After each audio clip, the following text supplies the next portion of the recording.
bukki dinaa ci ñëwaat ci kanam léegi incha allah mais comme ni ma la ko waxee rek fi ñu toll nii dañu nekk ci lu am solo loo xam ne c'est du sérieux ñu jëm ci ay jongante ci élection yi fii ci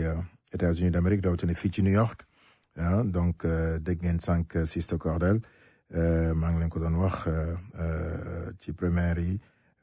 City Council la doon ron président Ibrahima Sow jàppale ko vraiment fay ay heure fii ci rajo bi pour rek mu mun a jàll yàlla def lu dàqati loolu fi mu toll nii li mu bëgg mooy nekk state senate bi nga xam ne nii mu ngi fa toog tey mais moom mooy candidat bi wante dafa am loo xam ne tam daf ñoo yitteel lool boobu léegi ñu ngi ci liggéey muy nu ñuy fexe ba notre frère Eric Adam nekk le prochain maire de New York donc loolu yëpp dinañ ci ñëw ak yéen léegi nii li may def rek mooy ngeen may ma dem fay yóbbante ko defee après ma ñëw ak suñu gan yi dina nekk lu am solo donc beneen yoon di leen fàttali Al Azim International School donc école boo xam ne nii lépp loo xam ne nii ngeen koy fekk ci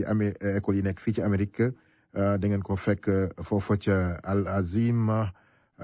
International School donc seeni doom mun nañ jàng alxuraan jàng anglais comme bu ñu nekkoon fii ci États-Unis jàng français comme bu doon dañu nekk France da ngeen fa am tamit loolu nga xam ne moo di mathématique muy la am solo maanaam daal bu ñu jàngoon foofu ba pare ba ñëwaat lu mel ne fii wala ñu dem dëkki tugal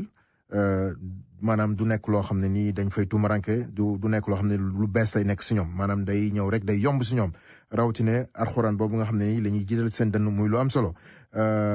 kindergarten ba 5th grade danañ ko fa def waaye li ci gën a neex mooy bu dee da ngeen bëgg xale yi maanaam internat foofu ci école bi lu mën a nekk la lekk gi baax na toppatoo bi am na solo bu loon ci am xel ñaar donc loolu mooy Al Azim International School ñu ngi nekk ci Sacré-Cœur 3 immeuble 94 96 Dakar Sénégal numéro téléphone bi di 221 77 778 25 25 seen email di info arobas alazim boardingschool.org wala ngeen visiter seen site web www.alazimboardingschool.org plus d'information tamit mu ngeen jokkoo ki nga xam ne moo leen fi toogal muy imam Cheikh Tidiane Ndao numéro téléphone am di 347 759 3245 347 759 3245 dina nekk lu am solo ba tey. voilà jërëjëf auditeur rajo Sud Afrique comme ni ngeen ko gisee rek dinañ jël benn 30 minutes boo xam ne nii dañoo war a waxtaanee ci fi ñu jëm ci wàllu élection yi ñu jëm ni ñu am ci président Ibrahima Sow mu ngi ci ligne bi mais ñu ngi ci ànd ak tamit suñu sœur Issa mu nar a nekk lu am solo ni may def rek mooy dañ may bàyyi soxna Issa mu nuyoo après ma ñëw ak président Ibrahima soxna Issa bisimilah. waaw salaamaaleykum. ladies first. waaleykum salaam. salaamaaleykum mbokk auditeur Sud Afrique El Hadj maa ngi lay nuyu. lay fay. xam naa man sax duma guddal doon fàttali rek suñu mbokk yi que ni élection yi early voting bi commencé na. non dama bëggoon nga nuyoo rek taxaw. yaakam dëgg. waaw ok. waaw li ci des bëriwul on a que 9 jours c'est yow yaa ngi ci def liggéey bu am solo yow tamit di couvrir lépp donc moo tax vraiment ñu ñaan la nga bañ a tëdd ñu ngi la ci gërëm baax mais ma tuuti rek président Ibrahima maa ngi lay itam nga nuyoo. El Hadj maa ngi lay nuyu maa ngi nuyu bu baax auditeur rajo Sunu Afrique. maa ngi nuyu Soxna Issa. am mbégte vraiment ñëw ak yow ci waxtaan bu am solo boobu nga xam ne moom mooy élection yi ñu jub. dafa mel ni Issa elle est partie espérons qu'elle va rappeler dama ko ne rek mu tee dañ doon nuyoo voilà donc président donc je disais tantôt que. boo gisee ñu jël temps bi yëpp gis nañu tamit effort yi ñu ci def boobu léegi bëgg nañ xam lu ko waral parce que communauté bi ils vont se poser la question lu tax ñu gis président Ibrahima Sow nekk ci di jéem a yee communauté bi ci li nga xam ne ni élection la xam ne ni du ay élection yu jëm Sénégal wala du association des Sénégalais d'Amérique. jërëjëf laaj bu am solo la parce que je crois que nit ku nekk war nga taxaw ci li nga xam ne moom mooy jëmale kanam sa communauté lii nga xam ne ci la ñu jublu moom moo nekk désigner ki nga xam ne moom mooy jiite maire New York City sooy cette concentration de Sénégalais bi gën a large bi ñu am États-Unis New York City lañ ko am mu topp ci ni ci New York City boobu foofu la ñuy tëralee politique yi nga xam ne moom mooy impacté directement suñu dund njaboot su fekkee ay xale la suñuy dund wayjur donc loolu lu ñu amal solo la bi paa nag mu am ci benn donne bu particulière bi ci am mooy ki nga xam ne moom moo jongante mbaa depuis ci tàmbali gi nekk nit koo xam ni nit la boo xam ne ñun xam nañ ko depuis bu yàgg jëflante ak moom gis ci moom ay jikko ak ay caractères yoo xam ni jàpp nañ ni loo xam ni New York City soxla na ko mu nekk également jongante boo xam ni dafay am ci jamono boo xam ni ci jamono bi gën a compliqué peut-être ci histoire u àddina bi ak ci histoire u New York parce que dañuy génn ci benn pandémie boo xam ni presque ñëpp dund nañ ko gis nañ impact bi mu am donc li nga xam ne moom la doon laaj en temps normal tey day laaj lu ko ëpp donc dañuy soxla leadership boo xam ni moom moo gën a kawe donc dañuy soxla ay nit ñoo xam ne ñoo ëpp capacité ñoom ñoo ëpp expérience yàlla def nag loolu yëpp ñu gis ko ci kenn ci koo xam ni kooku ñu ko gis yàlla def na mu nekk nit ku ñu xam mu nekk nit également boo xam ni dañuy gis suñu bopp ci moom parce que ci histoire ñi nga xam ne ñoom ñoo nekk maire New York yàlla def na kenn rek moo ci nekk nit ku ñuul ku niroog ñun ku nekk gis na ci at yi passé ñi politique u États-Unis doxe ki nekkoon président ak racisme bi ci am na ay waxtaan yu bari yu ñu am ci sa rajo bi El Hadj ñuy wax systémique racisme bi nga xam ne moom moo am États-Unis alors ci loolu yëpp nag ñu taxawoon ci depuis ci élection présidentielle yi ba yàlla def élection yi am suñu mbokk nit ku ñuul mais mu nekk koo xam ne également ku ñu jege la parce que bi ñuy tàmbali élection yi man yàlla def na ma participer organiser benn voyage bu Eric Adams def Sénégal gis nga tey sax gis naa nga partagé benn article bu intéressant bu New York Times def ñu relaté ci voyage boobu n'est-ce pas donc mu ci dëkk àddina bi yëpp c'est su ma juumul sax ñi nga àndaloon ca voyage bi ñëwoon nañ ba Eric recevoir leen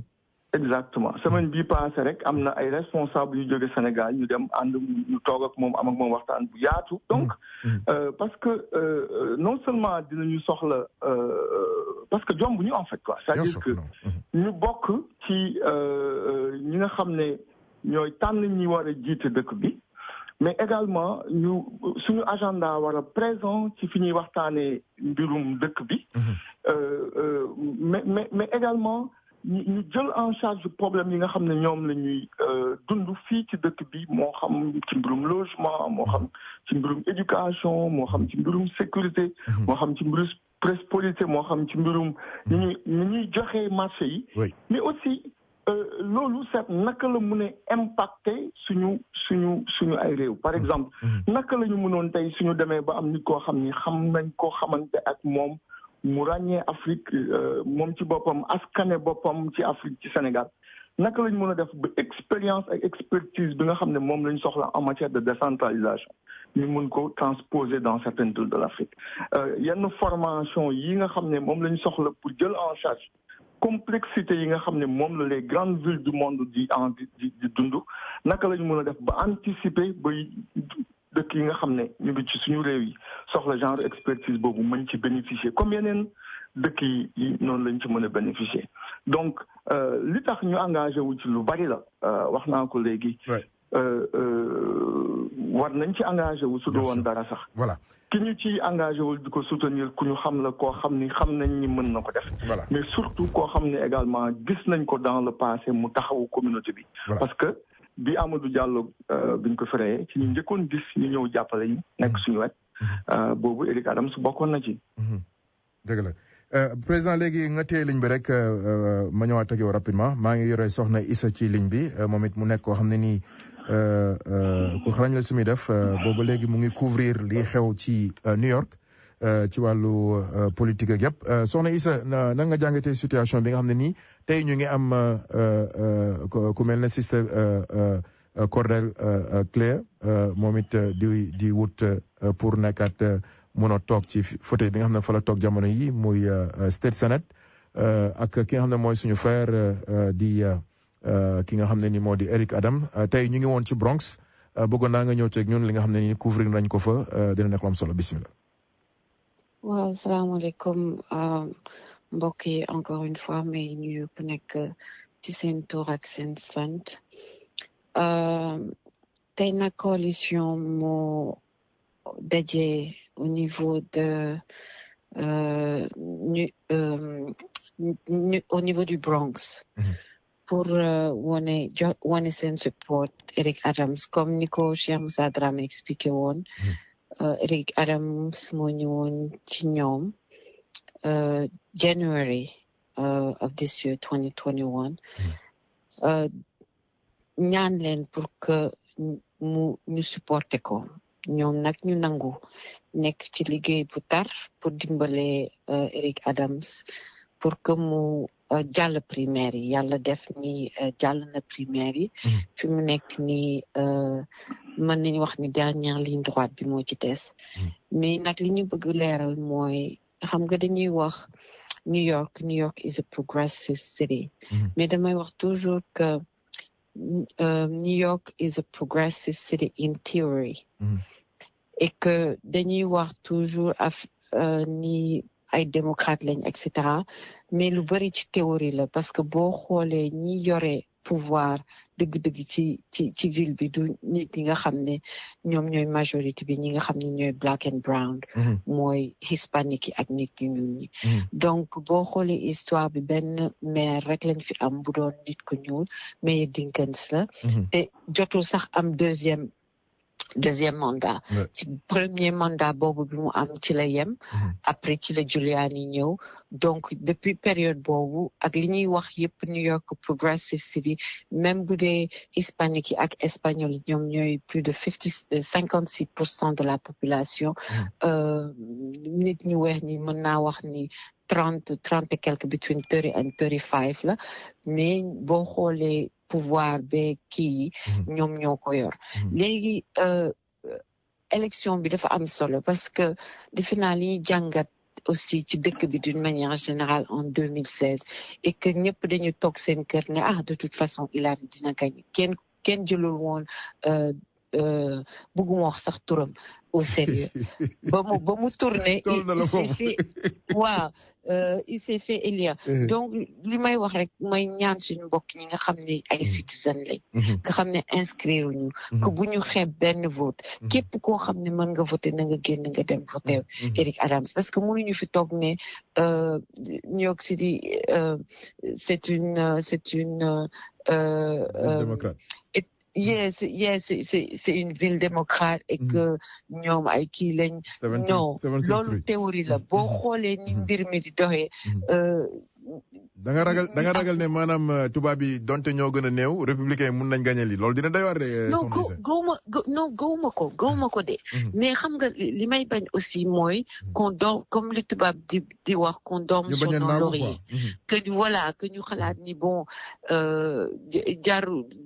mbir mi jarul kii jarul sonn je pense que ndegam xeex la boo xam ne dañ ko entamé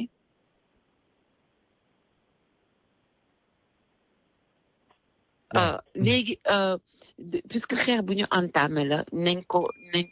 ko yeggali nañ def li ñu mën 100% pour que comme li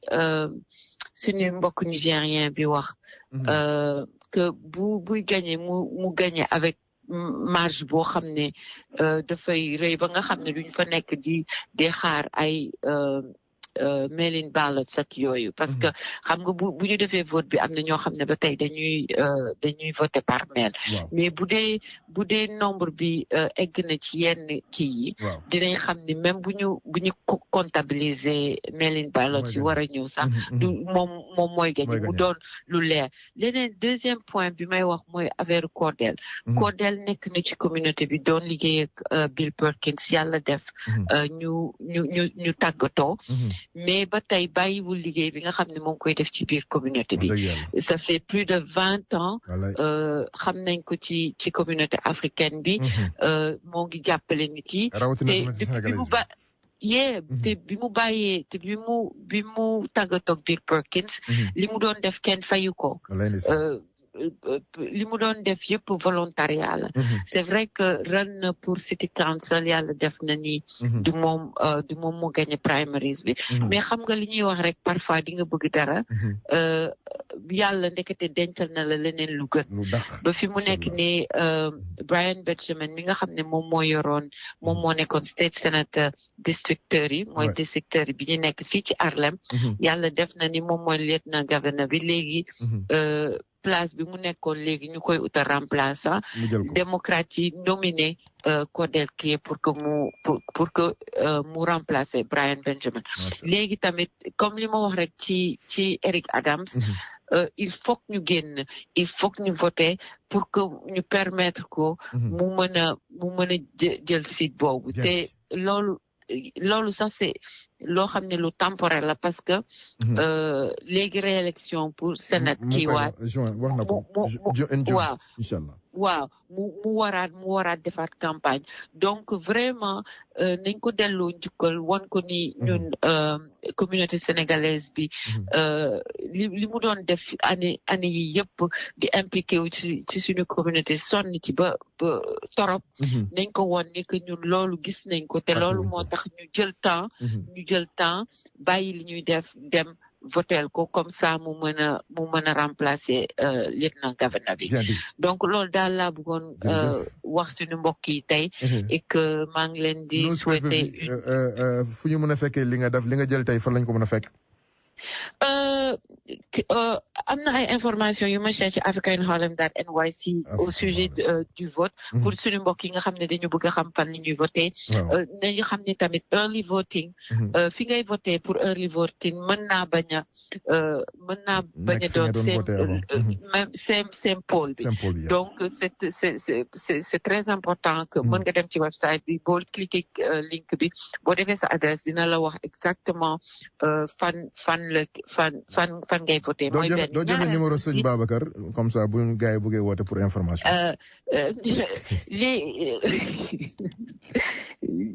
Babacar sax moo ngi yeewu leneen information bi may wax aussi c'est que am na suñu ay mbokk yoo xam ne dañuy bëgg voté mais xamuñu ku ñu voté donc ci Africa in Harlem joxe nañ liste candidats yi nga xam ne ñun ñoom la ñu soutenir ñoom la ñu xalaat ni boo leen votelee dinañ def liggéey boo xam ne dina avancer loo africain yi nekk fii ak mail-in voting bi numéro de téléphone bi tamit moo ngi ci website bi ci contact us donc may wax suñu mbokk yi rek nañ góorgóorlu jël temps bi dem vote lu am solo jërëjëf soxna Issa ñu ngi lay bëggee merci beaucoup ok bon week-end bye bye am na benn auditeur bu nekk ci ligne bi balaa may ñëw ak président Ibrahima Sow mbokk mi rapidement asalaamaaleykum. waaleykum salaam. Baye Saliou. waaw Baye Saliou ba voté nga def nga early vote wala yow da nga xaar ba. man de xam nga fa woon nawoon fa woon. képp ku xam ne yor nga citizen yónnee nañ la. lépp information yëpp yaa ngi ko yor man maa ngi ko yor. waaw man primary rek laa woote loon. yónnee naa la ko. si yaakaar naa gisoon ko. si gis nañ ko. te moom laay wooteel ak keneen ku xam ne daal. waaw koo xam tamit ne ko mu vooteel ko. samay xarit. waaw c'est bien dit. ñu ngi lay bëggee baax. jërëjëf Baye Saliou kontaan nañ merci beaucoup. ok merci. voilà président Ibrahima léegi question bi ñu lay laaj lan moo taxoon nga gis ci Cordell Clear ba mu jaral la vraiment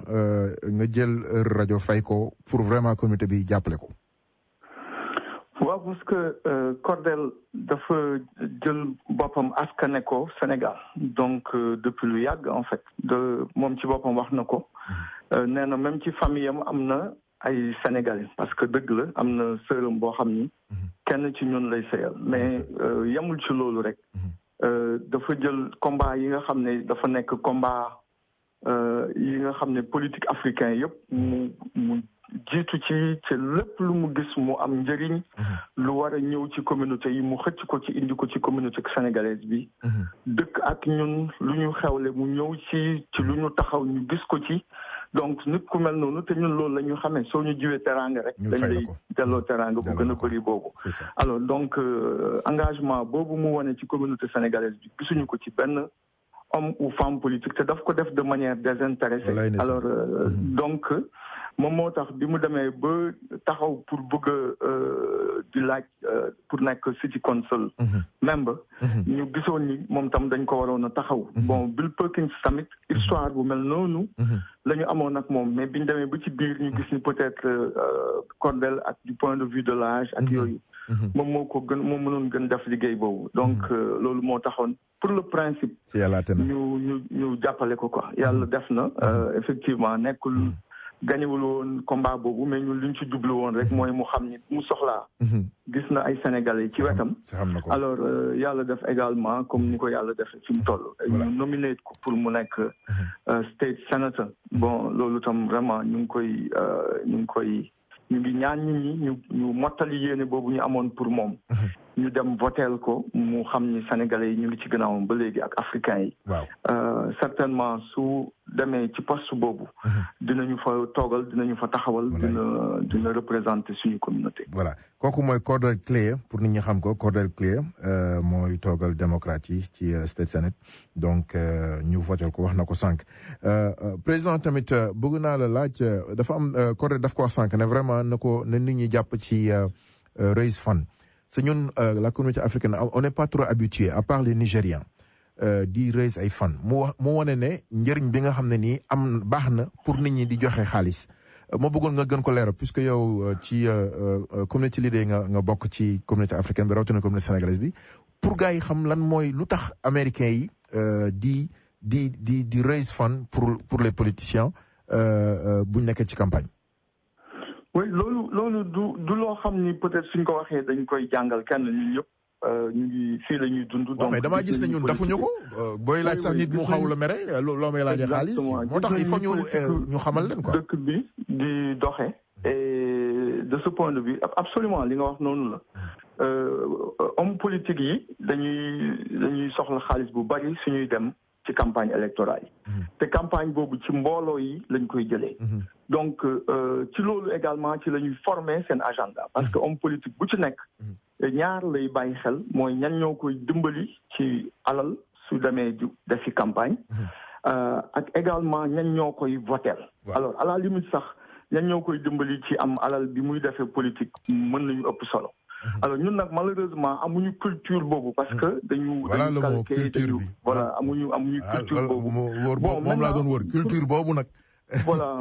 pour autant lii ñuy def nii yëpp ci réadaptation boobu ak redéploiement boobu ci la ñu nekk parce que lii ñuy def yëpp initiation la sooy seet sax politique Sénégal moo ñu gënoon a intéressé politique dëkk bi sooy seet sax daawuñu voté fii la ñu dëkk politique yi ñoo ñuy gën a affecté de manière quotidienne et de manière journalière mais sooy seet à la limite daawuñu ci voté bëri na ci ñun ay nit ñu am ay citoyenneté mën a voté mais pour la plupart du temps daawuñu sax même suñu doon voté vote yi ñu gënoon a faratalaal mooy voté président alors que vote yi ñuy gën a impacté mooy votu ñi nga xam ne ñoom ñooy politiciens locaux yi nekk à côté maire beeg city conseiller state sénateur yi ñooñu ak state congressman yi parce que ñooñu ak contrôleur rek yooyu ak borough président parce que ñooñu ñooy déterminer politique yi nga xam ne ñoom ñoo ñuy affecté directement alors léegi nag loo gis ci àddina processus d'initiation la moo taxoon ñu gis opportunité ci arrivé Eric Adams bi parce que ku ñu jege la ku askane boppam Sénégal la campagne am bi pratiquement Sénégal la ko lancé parce que bëri na politicien États-Unis su def campagne jotee dañuy dem ci seen origine ñi nga xam ne ay Irlande lañu d'origine dañuy dem ay Irlande ba Angleterre ñenn ñi dem Israël mais moom dafa dem Gorée lancé foofu campagne bi donc loolu tam lu rëy la loo xam ni nit ñi war nañ ci bàyyi xel alors moo tax ñu ne woon lii occasion la boo xam ni peut-être ñu jàppale ko woo nit ñi également ñu jàppale ko parce que dina jafeñ ñu am ku ñu gënee jege ñi ku mën a nekk maire yàlla def na que ci primaire yi gagné na tey moom mooy candidat démocrate yi moom la démocrate yi investir pour mu représenter leen c'est un très grand pas en avant mais nag la guerre n'est pas encore gagnée des na élection yu déterminante yoo xam ni commencé nañu tey processus de vote par anticipation bi su fekkee mën nañ ko woowee noonu mbaa early voting bi tey lay commencé dina dem ba le 31 octobre et le 2 novembre incha allah ci la élection générale yi di am. alors bëggoon nit ñi bàyyi ci seen xel. ñi mën a voté early voting dem voté ji early voting. ñi nga xam ne également jour vote bi la ñuy def ñu def ko teel. dañu bëgg vraiment nit ñi bañ ko yabatal. jàpp ni bon peut-être que Éric gagné na rek parce que candidat bi muy jonkonteel peut-être amul poids yëpp ou bien voilà non seulement wóorul mais bëgg nañu mu am écart large ba nga xam ne dina am mandat parce que am na changement fondamental yu bëri yoo xam ni bëgg nañ ko def pour nga mun ko def il faut que nga mun a faire prévaloir nombre de personnes yi la voteel mbaa différence bi am diggante yow ak sa opposant alors loolu nag opportunité la ak occasion boo xam ni par exemple aujourd'hui mën nañ ko am te ni ñu ko mën a amee rek mooy ñëpp conscient ci loolu taxaw ci bañ a ne non c'est déjà gagné parce que c'est pas gagné et que ñu participer ci waaw balaa ma lay bàyyi nga dem déet balaa ngay dem maa ngi lay sant bu baax pareeguñu dama ko président dañuy jëlal benn juróom minute rek wala moins de ça maintenant vraiment bëgg nañ nga may ñu tuuti rek ci seen huis clos bi ngeen def il y a même pas 2 semaines lan ngeen fa waxtaanee boo ko mënee bokk ak auditeurs yi rek ak communauté bi parce que xam naa ne ba nga fa demee tamit communauté bi nga fa toogal. oui non huis clos bi xam nga comme li ma lay wax sànq rek maa ngi la naan li tax élection yu mel ni amal ñu solo mooy d'abord ci cadre bi ñuy def élection bi moom mooy déterminer suñu dundin ci dëkk bi. mais nous sommes des communautés aujourd'hui émancipées yoo xam ni àddina dëkk yi nga gis ci àddina bi yëpp seen diaspora dañuy influer ci doxalinu dëkk bi ak avancement économique de par delà xaalis bi ñuy yónnee influence bi ñuy am ci pays yu mag yi par exemple ku nekk gis na diaspora israélienne bi naka lay influencer les politiques intérieures des États-Unis ba mu influer donc ci comme je te disais man démarché woon naa Éric Adams signé ay partenariat ay sister city ay jumelage ak ville de Malicounda ak ville de Gorée loolu c'était avant sax ñuy wax lii alors donc suñu demee ba ku mel noonu war a nekk maire New York ñooñu nga xam ne mën a ñoom ak ñeneen war nañu mën a ñëw toogandoog moom waxtaan seet balaa dara di xew lan la ñu mën a très rapidement commencé ko liggéey ci bés bu demee mairie New York donc loolu moo nekkoon objectif fu rencontre bi ñu am. waaw président am na ay auditeurs yu bëgg a waxtaan ak yow nga baal ma rek ma jël leen ñu yeggali mbokk mi rapidement. asalaamaaleykum. waaleykum salaam El Hadj Ousseynou Konté. waaw El Hadj maa ngi lay ndokkale ci gàmm gi ak gàmmuwaat bi. waaw waaye jërëjëf. maa ngi nuyu Issa ak Ibrahima bu baax a baax a baax. di rafetlu vraiment seen taw yu foofu. di wax nit ñi di leen wax ne nañu wote ji mais hélas dama fonk wat premier ak président yëpp lay wote dëgg la donc loolu moom damay encourager nit ñi am mën a wote te loo wote kooku bu ñu gañee yow yaa ko kañ yow yaa ko gañeloo dëgg la sa benn carte bu ko xeeb parce que kii mooy sunu njariñ sunu mbokk la sunu lépp la dëgg la na ci ñëpp jàpp dimbal sa bopp la quoi. c'est vrai benn 30 minutes bi nga dem woote foofu yàq loolu dara. vraiment jërëjëf El Hadj Ousseynou. jërëjëf El Hadj Ousseynou. waaw wax ji rafet na. et puis am na sens. ñu ngi lay ndokkale di la ziar. comme li El Hadj wax gàmmu bi ak gàmmu waaj bi. voilà ma jëlaat keneen nga baal ma. si tu permets rek bëggoon naa réagir. allez-y waaw ou bien ma bàyyi la nga jël kële. waaw dama bëggoon jël kële rek après ñu bàyyi la ñu comme ça ñu. mbokk mi bismillah. asalaamaaleykum wa rahmatulah. waaleykum salaam wa rahmatulah barakaatu kii moom am ko moo gën a wër bañ ko am kii mooy 25. El Hadj ñu ngi leen di ziar. ñu ngi lay fay bu baax 25. di nuyu président Ibrahima Sow. Cheikh Oumar ñu ngi lay fay di nuyu Issa. comme ni ma ko waxee rek ginnaaw bu ma sant yàlla julli ci itam sant sama waajur gudd fan ak wér-gu-yaram yàgg loo tànn dëggoo dama ñaari kilifa Sénégal yëpp. amiin yaa rabbal aalamiin. su ko defee lu tax ñu dugg rek mooy encouragé ki nga xamante ne mooy président Ibrahima Sow parce que li muy def am na solo. dëgg la. parce que nit ki moom boo nekkee ci dëkk ñu gis ko muy xeex en tant que sénégalais. te mu leeral lan moo tax muy xeex. loolu dafa am solo parce que le Sénégalais yi foo nga leeral ko lan moo tax ngay xeex. pour kii jël ndam. moo tax ñu laaj ko. waaw moo tax di ko laajee question boobu maa ngi ko doon xaar ça fait plus de 3 mois quoi 2 mois. kon leer na léegi. yaa bi waaw parce que maa ngi ci doon xalaat. donc yàlla def yow nga laaj ko loolu ba leeral na lu tax muy xeex. bon léegi am na ay autorités yoo xamante ne ñëwoon nañ fi keroog ba mu jël leen ànd ak ñoom foofu. bon su loolu dama ko ci laaj rek moom bi mu àndee ak ñoom foofu ban njëriñ la ñu waxtaanee li nga xamante ne dinañ ñëw si ñun les Sénégalais parce que autorité fa ñëw foofu su fekkee mun na aussi wax seen tur ak yooyu Sénégalais yi fii wala Sénégalais yi fële wala Sénégalais yëpp. non Sénégal non man moom li ma kii moom mooy mi nekk waa diaspora bi ok d'accord. waaw parce que man fii laa dëkk. donc alhamdulilah di alamina. merci. donc waa diaspora bi su ma amee problème ñoom ñoo njëkk ñëw. d'accord merci beaucoup donc ma ciy sant quoi. donc boo gisee may introduire président Ibrahima Sow. comme ni nga ko waxee tout à l'heure mu leeral lan moo tax mu bëgg a kii am ndom en tant que nit bu ñuul. ba mu dem Gorée. jàllale fa li nga xamante ni moom la bëgg fii ci États-Unis. bien dit. jërëjëf Thomas donc wax dafa am solo moo tax daal ma laaj ko daal ñooñu bi ñu fi ñëwee. ñoom lan la ñuy waxtaanee. dégg nañ la ñan ñoo fi ñëwoon ban njëriñ la ci am. d'accord merci. ma jëlaat keneen président j'espère que di nga ñu may loolu mbokk mi bisimilah. oui oui bien sûr bien sûr. jërëjëf Alaaji maa lay nuyu di la ziare. tonton Birima. waaw. Birima di ziare président Sow Ibrahima. ñu ngi lay delloo avocat Karim Wade mais dégg naa sa waa ji bi mu demee gisee naag Macky loolu gars yi wax rek Alaaji bu yàq sa bopp. dégg naa gise ngeen Dubaï. ah bon dégg naa gise ngeen de loolu laa dégg de. waaw man de dégguma ko. kon baax na. kon maa ngi nuyu Alaaji Ibrahima Sow. bisimilah. ñu ngi lay fay sëñ Birima ñu ngi lay fay bu baax di ko sant di ko gërëm. fii 25 génnee foofu lay tàmbalee ndax nit bu bëggeem réewam lu mel nii lay def. day seet la nga xam ne mooy njëriñu askanam mu di ca wax di ca jëf. kon Ibrahima ñu ngi lay sant ndax kii nga ànd ak moom Adam Kilin xaw ma Adam naka. Eric Adam.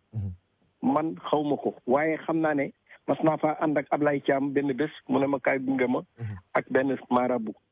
ban demee itam wax dëgg yàlla ñañ fa fekk nit ñu baax lañu. fekk nañ fa sunu mbokk ma mu ñuy wax xaw ma Dramé la defe naa je crois. mais nit la koo xam ne kii daal xam naa ne ku ko jàppale. dina jàppale sénégalais yi ne ci dëkk bi. ndax nit bu la bëggee day dem ba sam réew xam fa nga dëkk. xam fa nga cosaanoo. c'est vrai. kooku wax dëgg yàlla yonent bi yaakaar naa ne bu jëlee réew mi. am ci ndombok tànk ci mairie bi. vraiment dana jàppale sunu mbokki sénégalais yi fi ne. kon Ibrahima lii ngay def lu baax la. noo ngi lay sant di la ci gërëm di ñaan yàlla ak yonent bi yàlla na ngeen ci am ndam. ci barke alxuraan. amiin jërëjëf. di ziare ñëpp nag ñi demoon ci gàmmo yi. wax dëgg yàlla ku mel ne yàlla ji Ousseynou Konté. noo ngi koy sant. gërëm sëñ Bamba Sall. ak waa kër Baye Niass yëpp. bàyyiwunu kenn. Mansour Diassé. waaw di leen ziare bu baax a baax yal na nu yàlla may jàmm. amiin tonton Birima merci beaucoup voilà président kon ma bàyyi la nga ñëw ak li mu fi jot. waaw ñu ngi dellu ñu ngi nuyu ñi jàll fii yëpp vraiment sëñ Birima sëñ Cheikh Oumar Ly ak El Hadj Ousseynou Konté. ak Saliou Baye Saliou. ak Baye Saliou voilà ak Baye Saliou jégal ma ci loolu. di leen sant di leen gërëm ci wax ju rafet ji di leen wax amin également ci ñaan yi. defe naa li ci génn rek ci ay laaj mooy li nga waxoon sànq. lan la ñu jublu woon ci def fexe ay autorités sénégalaises ñëw fi ñu organiser leen audience ak rencontre je devrais dire ak Eric Adams. te mandarga la en fait quoi mandarga la que autorités yi njëkk a ñëw. di anticiper déjà ci loolu di jóge Sénégal c'est loolu rek déjà ça c'est lu bëri lay wone quoi parce que nekkul ku nekk yaa ngi suivre activité Eric Adams yi te on sait que très peu le recevoir ay nit yu jóge à l'étranger su fekkee am na sax quoi et donc mu recevoir ay autorités yu jóge Sénégal et on est très fiers d'avoir facilité ça loolu lu am solo la donc liñ ci jublu rek mooy li nga xam ne investir nañ ci depuis le départ liggéey nañ ci moom démarré ko Sénégal yàlla may ko ci ndaw. bés bu yàlla defoon mu antu bon ñi fi ñëwoon c'était pour venir le soutenir. mais également commencer tout de suite à jeter les bases de la collaboration ci li ñu mën a def su fekkee yàlla def na mu nekk maire donc li ci am solo rek mooy njëriñ la bu nar a incha allah dellu Sénégal. bu nekk également collaboration diggante la grande ville de New York parce que New York c'est un budget de 100 milliards. 100 milliards de dollars, n'est-ce pas? Et c'est beaucoup d'argent. Donc, et c'est costaud, quoi. Leneen li mooy defe naa li kii doon wax léegi defe naa Alaaji Ousseynou Konté que ci bu ñu yabatal possibilité bi ñu am vote. C'est ça. Parce que droit de vote lu ay xeex yu mag la ñuy def ba nit ñi am ko rawatina nag fii États-Unis parce que suñu mbokk yi tey soo gisee ñu naw leen parce que ñoom ñoo xeex ba jële fi esclavage ñoom ñoo xeex ba jële fi discrimination raciale en fait ça continue à exister mais de manière jële ko ci système bi ba les droits civiques également ñoo ko xeex mais loolu ay xeex yu mag la ku fi xej tey loolu moom moo tax nga xej fi loolu tam war nañ ko honorer ba suñu amee droit de vote ñu utiliser ko vraiment de manière efficiente bañ a jàpp ni rek lii lu amul solo la parce que ay ñu bari ñoo dee pour ñu mën a am droit vote donc suñu demee ba yàlla def tey ñu mën a nekk États-Unis mën fi voter ak li vote di signifier ak sens bi mu am ak différence bi mu mën a def ci dundu nit ñi ku ko mën war nga ci mën a foo mën a voter na nga voter su doon suñu sago mooy nga votel ko Eric Adams mais même soo ko votelul Eric Adams voter ko parce que voter dafa am importance alors donc loolu moom moo nekk li nga xam ne bëggoon naa ko yokk ci commentaire ci Alaaji Ousseynou wax El Hadj maa ngi lay sant bu baax di la gërëm ci opportunité bi xam naa incha allah ñu ngi encore une fois ñu dem voter ñu voter pour mandargal seen présence pour defal ko communauté bi par delà ñoom seen bopp mais surtout pour ñu mën a jox mbokk mi mandat parce que am nañ ci moom yaakaar encore une fois su doon souteniruñ ko rek parce que suñu mbokk la nit ku ñuul la que suba suñ ko faloon suñu doom yi dinañ ko gis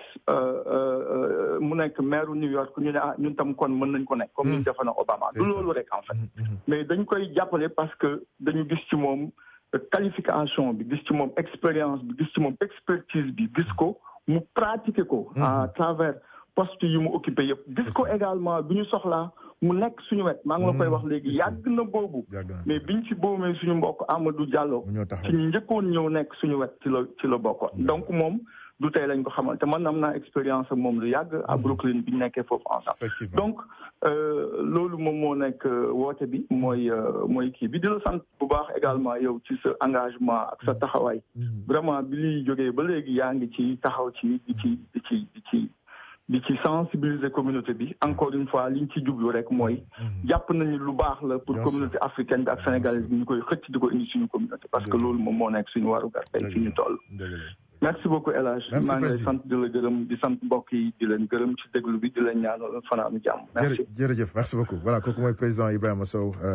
di ko gërëm bu baax a baax ci leadership am ak jàpp bi nga xam ne mu ngi ko jàpp ci campagne bi noonu la ñuy gërëmee tamit Moussa Dramé noonu la ñuy gërëmee tamit ki nga xam ne nii mooy Ablaye Thiam moom nga xam ne ni yàgg na ci bu baax a baax noonu la ñuy gërëmee tamit soxna yi nga xam ne day ñëw di couvrir toujours événement yi noonu lañ koy defee noonu la ñuy gërëmee ñëpp rek ñi nga xam ne voté nañ ndax ñoom seen bopp gis nañ ne en tout cas ci primaire yi communauté africaine bi rawatina communauté sénégalaise bi voté nañ bu baax moo tax ñu mën a ñëwaat joxaat ñu publicité pour ñu yeggali liggéey bi di wax ne comme ni ko président Ibrahima waxee rek benn doomu sénégalais bu ci gis boppam rek ñëpp ci gis seen bopp waxin la dégg la laaj donc mën nañ am yaakaar ne danañ dem ba suñu doom yi wax dëgg yàlla mun ci gis seen bopp bu baax a baax ci gouvernement bi nga xam ne nii incha allah bu yàlla dogalee mu gagné si yàlla na ko yàlla def dina jox liggéey doomu africain yi rawatina doomu sénégambien yi sénégalais yi déglu et tout le monde quoi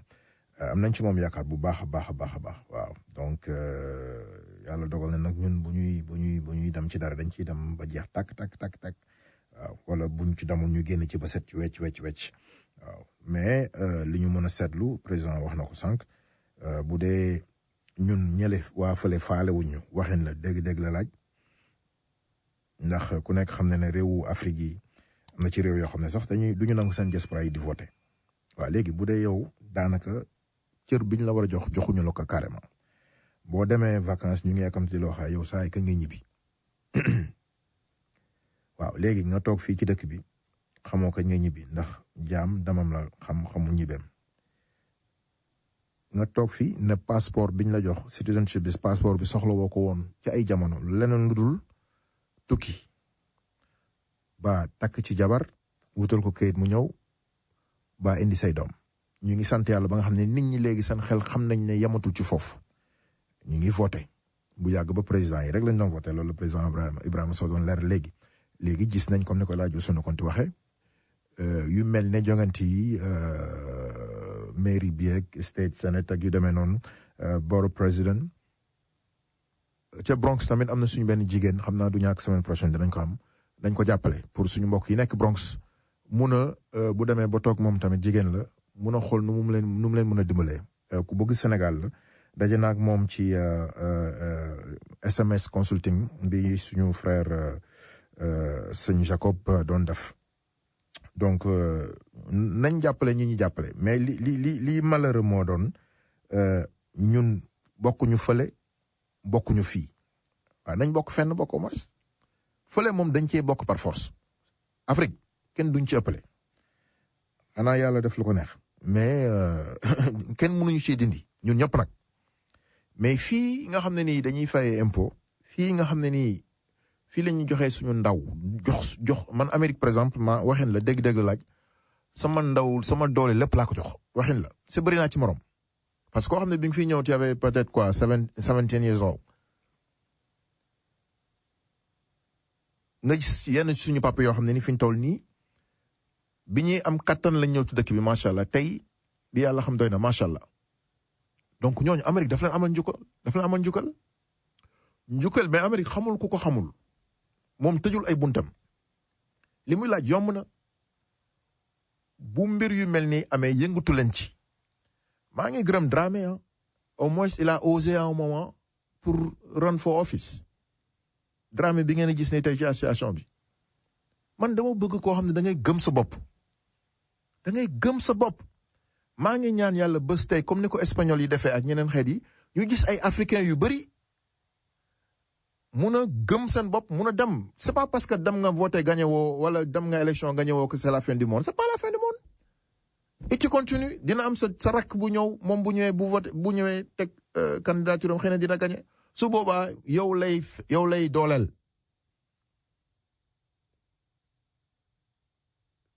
mooy li président Ibrahima Sow wax léegi rek it's not a big deal que tey ñu am quelqu'un comme président Ibrahima Sow jege Eric Adams mais fierté la it's not a big deal ñu am comme suñu frère Moussa Dramé dëkk Gambie ak Sénégal jege Eric Adams mais suñu fierté bu dee ay Nigériens ak yeneen xeet jege nañ ko pourquoi pas ñun mais ñun dañ leen di dooleel bu ñu leen dooleelee suñu bopp lañ dooleel parce que ala kulli xaal mënuñu jël loo xam ne ni duñ ko indiwaat fii ci communauté bi loolu rek lañ mën a def parce que américain moom li mu xam mooy bu la joxee du pour yow parce que déjà yow boo ñëwee taxaw dalee na who are you boo ñëwee ne tundum ñëw taxaw ci kanamu américain un politicien ñëw di ko wax dama bëgg nga man dalay xool ne lay you know who are behind you la lay wax where are you people who are you with ana sa mbooloo ana sa doole c'est loolu foog naa ne président Ibrahima Sow yeewu na ci moom xam na ko Moussa Dramé xam na ko keneen xam na ko différence Afrique ak fii mooy Afrique les politiques ñooy jël xaalis di ko distribuer di ko jox militants yi léegi bu ñu demee ba falu nag mais jël seen oto vitre ko tente ko bu ñu lay romb doo leen sax gis duñu la gis mais man du ma leen ci mere parce que en quelque sorte dañ leen jënd ñu nangu ko tamit mais fii yow yaay jël sa doole yaay jël sa xaalis jox ko candidat bi ne ko saay wala soxna si boo demee ba toog bul fàtte ne jàppale naa la ñaari yoon jël naa sama doole sama poche jàpp ci waaye jël naa sama carte tamit jàpp ci c'était yàlla dogal na kër goo dem ñoom noonu lañ ko gisee def nañ seen étude ba pare xam nañ ne kër immigré boo dugg at least am na kenn koo xam ne mun na voter loolu doole la nañ ko exploiter yàlla rek a xam xeex bi ñuy xeex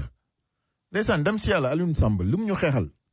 mais duñ ko fàtte ba àlla yow mi diini mais bu ñu sañoon nag mu fekkee ko mais xeex bi xeex na ko loolu rek moo ci am solo xeex bi ñuy xeex ñun du ça veut pas dire que ne we will be here comme li gars yi li suñu maam yi doon xeexuñu ko woon pour fekkee ko tey mais dañ ko doon xeex pour ñun donc ñun tamit dañoo war a xeex ñaan yàlla nag fekkee ko mais lu yàlla def ñu nangu comme j'ai toujours dit parce que ñun loolu lañ gëm mais li am solo mooy nañ xeex bi pour les générations qui sont déjà là et les générations à venir futures mënuñu rek continuer ñu utiliser les Africains parce qu'ils sont intelligents bu ñëwee dugal la ci yenn place yi and you're not leading loolu dafa war a jeex. rajo Sun Afrique daf ñoo rek lu bëgg leen ci xol bi vraiment j'ai envie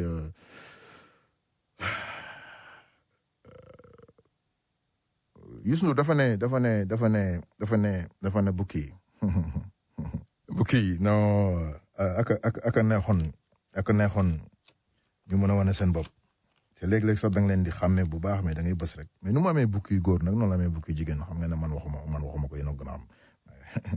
am nay bukki yu góor mais am nay bukki yu jigéen donc mais muñ rek yàlla jeexul ñu dem fay bil del soit yéen rajo Sun Afrique daf ñu rek lu dul bëgg leen ci xol ba tey